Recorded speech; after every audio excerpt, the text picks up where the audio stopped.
Hello my beautiful souls, welcome back to my channel. आज की reading में हम देखने वाले हैं कि आपके पार्टनर की करंट फीलिंग्स क्या हैं आपको लेकर।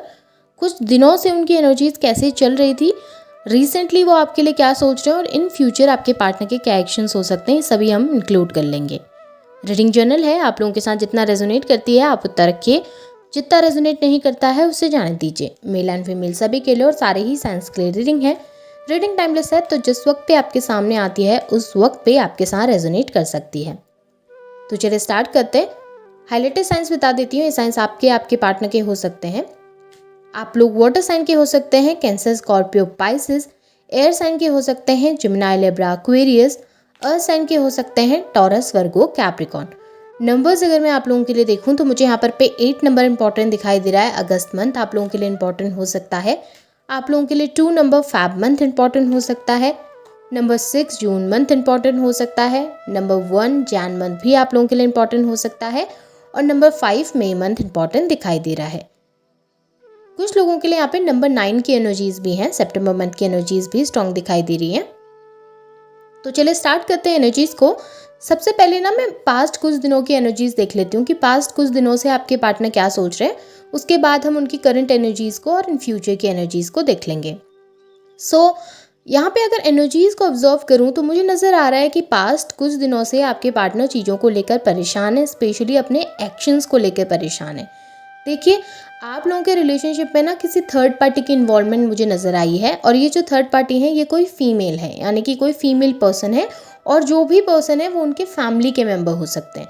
या तो हो सकता है आपके पार्टनर ऑलरेडी किसी पर्सन के साथ मैरिड है और वहाँ पर पे वो कनेक्शन है। अगर ऐसा नहीं है तो फिर ये कोई फीमेल हो सकती हैं जिनके प्रभाव में आकर या जिनकी बातों में आकर आपके पार्टनर ने आपसे डिस्टेंस क्रिएट करने के बारे में सोचा। अगर ऐसा नहीं है, आप लोगों के रिलेशनशिप में कोई थर्ड पार्टी इन्वॉल्वमेंट नहीं है, तो यहाँ पर पे फैमिली का इशू या फिर सोसाइटी का इशू हो सकता है। हो सकता है आप लोगों की कास्ट एक दूसरे से डिफरेंट है, या हो सकता है स्टेटस थोड़ा सा अलग है दोनों का, तो उस वजह से आपके पार्टनर ने आपको कमिटमेंट देने से पीछे हट गए वो, या दूर चले गए, आपसे डिस्टेंस क्रिएट कर लिया। बट यहाँ पे ऐसा नज़र आ रहा है किसी थर्ड रीज़न की वजह से, किसी थर्ड पार्टी की वजह से या किसी थर्ड पर्सन की वजह से आपके पार्टनर ने ये डिसीजन लिया कि वो आपसे दूर रहेंगे, कि वो आपसे डिस्टेंस क्रिएट करेंगे। लेकिन वो ये डिस्टेंस क्रिएट करके बिल्कुल भी खुश नहीं है, आपसे दूर रह के बिल्कुल खुश नहीं है।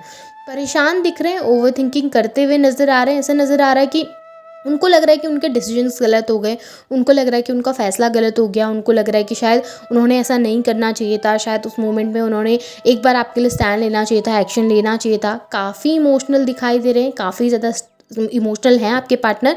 मिस करते हैं, आपको याद करते हैं, स्पेशली नाइट टाइम में आपको काफ़ी ज़्यादा मिस करते हुए दिखे हैं। लेकिन प्रॉब्लम ये है ना कि आपके पार्टनर स्टबर्न है, यानी कि एक ऐसा इंसान जो कि बहुत ज़्यादा अड़ियल नहीं होते, जो लोग कि हाँ मुझे पता सब कुछ है लेकिन मैं फिर भी एक्शन नहीं लूँगा, मुझे सब चीज़ें पता है कि मैं गलत हूँ, किस पॉइंट पे मैंने गलती की है, किस पॉइंट पे मुझे सॉरी बोलना चाहिए, लेकिन सॉरी नहीं बोलेंगे। उस पॉइंट पे आकर आपके सामने बात नहीं करेंगे, कम्युनिकेट नहीं करेंगे, खुद नहीं झुकना चाहेंगे। उस तरीके के एक इंसान नज़र आए हैं, उस तरीके का स्टबर्ननेस उनके अंदर मुझे दिखाई दे रहा है। और उस स्टबर्न नेचर की वजह से ना आपके पार्टनर इस समय पे आपको कांटेक्ट नहीं कर रहे हैं। आप अगर कांटेक्ट भी कर रहे हैं तो वो बात नहीं कर रहे हैं, एक तरीके से भाव खा रहे हैं आपके पार्टनर आपसे बात करने से पहले। इस समय पे ऐसे बिहेव कर रहे हैं जैसे कि उनको कोई फ़र्क नहीं पड़ता आपके होने से या आपके ना होने से। कहीं ना कहीं आपके पार्टनर का बिहेवियर ना मुझे ऐसा दिखाई दे रहा है कि एक वो होता है ना बच्चा की जिद पे आ गया है कि मुझे नहीं करना है, मुझे नहीं बात करनी है, मुझे नहीं कम्युनिकेट करना है, उस तरीके की एक जिद लेकर बैठ गए आपके पार्टनर। और वो थर्ड पार्टी का इन्फ्लुएंस भी है। हो सकता है वो थर्ड पार्टी जो है ना वो आपके पार्टनर के लिए खास है, कुछ मायने रखते हैं उनकी लाइफ में। अगर फैमिली के मेंबर है तो डेफिनेटली मायने रखते होंगे, उनके वो सुनते होंगे। सो उसके अकॉर्डिंग या उनकी बातों को सुनकर आपके पार्टनर अपनी लाइफ में डिसीजन लेते हैं। और शायद इस वक्त वो डिसीजन गलत हो गया है, ये बात वो जान रहे हैं, इस बात को लेकर परेशान है। ओवर थिंकिंग काफ़ी दिख रही है आपके पार्टनर की कि हाँ एक जगह पर बैठ के ओवर थिंक कर रहे हैं चीज़ों को लेकर कि अब क्या करना है, आगे क्या कर सकते हैं, क्या नहीं कर सकते। लेकिन एक्शंस में कमी नज़र आ रही है, एक्शन नहीं ले पा रहे हैं इस समय पे, खुद होकर आकर बात नहीं कर पा रहे हैं, खुद होकर आकर कम्युनिकेट नहीं कर पा रहे हैं। जहाँ पर पे कम्युनिकेशन करने की बात आ रही है तो वहाँ पर चीज़ें पीछे हट जा रहे हैं, अपनी फीलिंग्स को छुपा ले रहे हैं, बातों को रोक ले रहे हैं।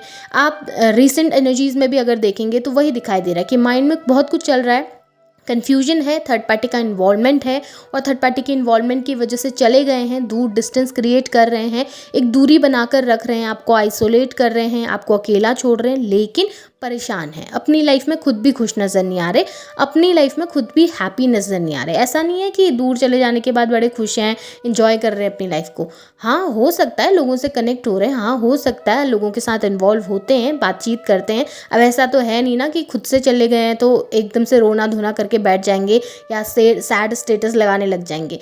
आपके पार्टनर अपनी लाइफ को कर रहे हैं एंजॉय करने की कोशिश और नए लोगों से कनेक्ट होने की कोशिश, लेकिन उनसे वो चीज़ें हो नहीं पा रही हैं, लेकिन वो वहाँ पर कनेक्ट नहीं कर पा रहे हैं। किसी इंसान के साथ आगे भी बढ़े हैं तो वहाँ पर वो लगाव महसूस नहीं कर पा रहे हैं जो शायद आपके साथ करते थे, या फिर वो चीज़ें जो आपके साथ महसूस हुआ करती थी वो चीज़ें उन्हें उन तीसरे लोगों के साथ महसूस नहीं हो रही, जिसकी वजह से आपके पार्टनर परेशान काफ़ी ज़्यादा हो गए हैं। और ऐसा भी है कि लाइफ में ना चीज़ें अच्छी भी नहीं चल रही, उस थर्ड पार्टी वो जो थर्ड पार्टी है, वो जो थर्ड पर्सन है, वो आपके पार्टनर को उतने अच्छे तरीके से नहीं समझ पाते जितना अच्छी तरीके से आप समझ पाते हैं। तो उस वजह से भी उनको दिक्कतें काफ़ी पैदा हो रही हैं, उस वजह से भी वो नहीं समझ पा रहे कि कैसे चीज़ों को हैंडल करें, कैसे कोई एक्शन लें।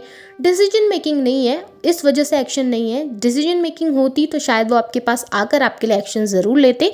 आने वाले कुछ दिनों में आपके उनके बिहेवियर में चेंजेस दिखाई देगा, आपको लगेगा कि हाँ वो थोड़ा सा बदल रहे हैं, लगेगा कि हाँ उनके बिहेवियर में चेंज है। जैसे आप कम्युनिकेट करेंगे, बात करेंगे, मैसेजेस ड्रॉप करेंगे तो आपके पार्टनर उनका रिप्लाई करेंगे, भले वो रिप्लाई रूड हो, भले वो रिप्लाई थोड़ा सा एरोगेंस में हो, लेकिन फिर भी आपके पार्टनर लड़ने के लिए सही, झगड़ने के लिए सही, पर आपको रिप्लाई ज़रूर करेंगे। जो वो काफ़ी लंबे समय से एक तरीके से बिल्कुल बात ही नहीं कर रहे थे, आइसोलेट करके बैठे हुए थे, बिल्कुल कम्युनिकेट ही नहीं कर रहे थे, अब धीरे धीरे कम्युनिकेशन खुलने लगेंगी, धीरे धीरे बातचीत होने लगेंगी।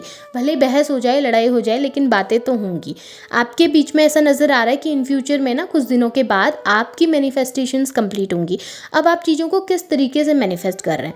देखिए, अगर आप नेगेटिव मैनिफेस्ट करेंगे, यानी कि आप यही सोचते रहेंगे कि चीज़ें ख़राब होंगी, यार हमारे बीच में लड़ाई होंगी, झगड़े होंगे, हम तो अलग ही हो जाएंगे एक दूसरे से, हमारे बीच में जो थर्ड पार्टी है वही जीत जाएंगी, उनके पास ही मेरे पार्टनर वापस चले जाएंगे, तो चीज़ें वैसे ही होंगी, चीज़ें उसी तरीके से आपकी लाइफ में मैनिफेस्ट होने लगेंगी।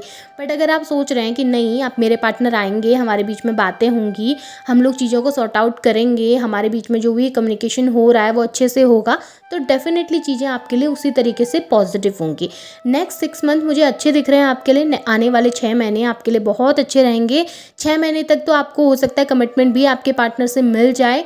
6 वीक के अंदर आप लोगों की कम्युनिकेशन होना स्टार्ट हो जाएंगी, थोड़ी बहुत बातें होना स्टार्ट हो जाएंगी, साइंस ऐसे मिलना स्टार्ट हो जाएंगे जहाँ पे आपको लगेगा कि ओके मेरे पार्टनर इंटरेस्टेड है मेरे ऊपर, हाँ वो मेरी सुनना चाह रहे हैं, मुझसे बात करना चाह रहे हैं, यहाँ पर वो डिस्कस करना चाह रहे हैं हम दोनों के बीच की बातों को। और 6 महीने के बाद मुझे ऐसा नज़र आ रहा है कि आप लोगों के बीच में एक कमिटमेंट आपको आपके पार्टनर की तरफ से मिलेगी, जहाँ पर वो चीज़ों को सही करने के बारे में आपसे बातें करेंगे।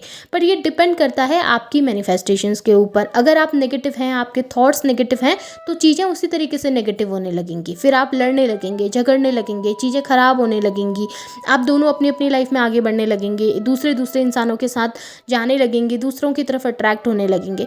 तो हो सके तो पॉजिटिव सोचिए, जितना पॉजिटिव रहेंगे, जितना पॉजिटिव सोचेंगे, उतनी ही पॉजिटिव चीज़ें आपकी लाइफ में अट्रैक्ट होंगी, उतना ही आपको ग्रोथ मिलेगा इस रिलेशनशिप में, और आप और आपके पार्टनर एक हो पाएंगे। बट अगर आप नेगेटिव रहेंगे तो शायद दूरियां ज़्यादा बढ़ सकती हैं। तो आने वाले समय में जितना हो सके उतना अपने आप को पॉजिटिव रखना है। बाकी चीज़ें काफ़ी अच्छी दिख रही हैं आपके लिए, लाइफ में अच्छी तरक्की मिलेगी, आपके बहुत सारे नए नए रास्ते आपके लिए खुलने वाले हैं, और आपके पार्टनर और आपके बीच में कम्युनिकेशन भी मुझे दिखा है। पर इस समय पर अगर आप बोलें तो इस समय पर चीज़ें थोड़ा सा स्लो नज़र आ रही हैं। ये आपके पार्टनर की करंट फीलिंग्स है। होप आपके साथ चीज़ें रेजोनेट हुई होंगी। रेजोनेट हुई हैं तो उन्हें क्लेम कीजिए, लाइक कीजिए, शेयर कीजिए, चैनल को सब्सक्राइब भी कीजिएगा, बेल आइकन को ऑन करना ना भूलें ताकि नोटिफिकेशंस आप लोगों को टाइम टू टाइम मिलती रहे। Thank you.